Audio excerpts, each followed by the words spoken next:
Hello, I'm Bill Bullard with RCAF USA, the voice of the independent cattle producer in the United States of America. Well, the World Trade Organization, or WTO, has been in the headlines a lot lately. In recent years, the United States has blocked the appointment of panelists who serve as international decision makers in complaints brought by one government against another. More recently, the United States has not agreed on a new director general. This has effectively limited the WTO's ability to decide complaints. And there's even been talk of the United States withdrawing from the WTO. Now, the criticisms against the WTO center on allegations that the WTO overreaches.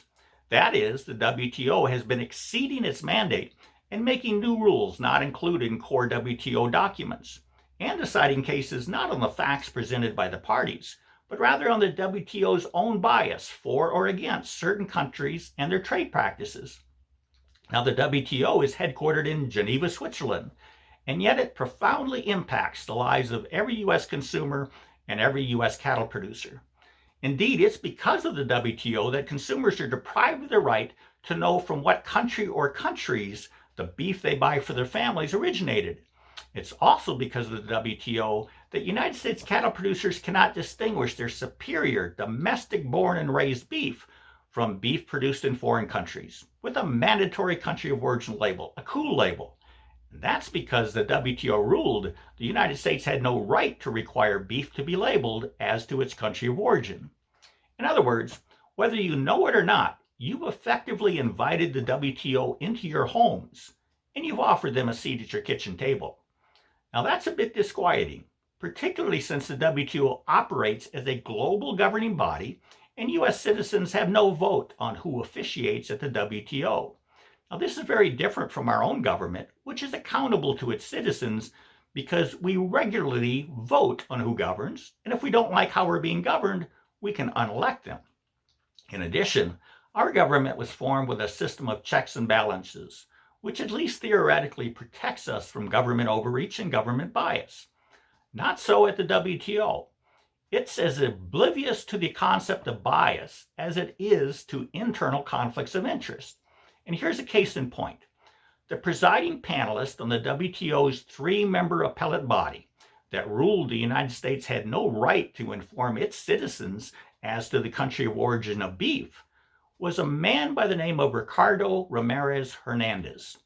Now, Mr. Ramirez Hernandez happened to be a Mexican national who was a trade attorney who represented his country in other trade matters. Now, many in government believe there's nothing inherently wrong with having a Mexican national sit in judgment over our constitutionally passed U.S. laws when those laws are questioned by other governments. But what if Mexico was a party to the case against U.S. laws and a Mexican national was then selected to decide the winner between Mexico and the United States? Anyone care to wager as to which country will win? And that's the way it was. Mexican national Ricardo Ramirez Hernandez ruled in favor of Mexico, and the United States was forced to deprive its citizens of their right to know where their beef comes from. Now, you can bet if a United States citizen had been selected to preside over the three-member appellate body to hear a dispute involving Mexico and the United States, the Mexican government would have cried foul. So why didn't our government cry foul? Clearly, United States jurisprudence would never allow for such a conflict of interest in our U.S. judicial system, and any ruling so inherently conflicted would be nullified. But that didn't happen with the WTO's manifest conflict. Instead, in 2015, our entire government folded. It kowtowed to Mr. Ramirez Hernandez's decision and swiftly repealed the United States mandatory country of origin labeling law for beef.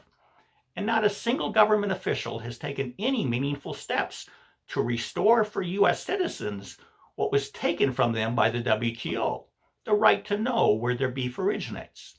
Now, RCAF USA supports the United States withdrawal from the WTO, but we don't need to wait to see if that comes to fruition, because if we the people work together, we can bring mandatory COOL back for beef.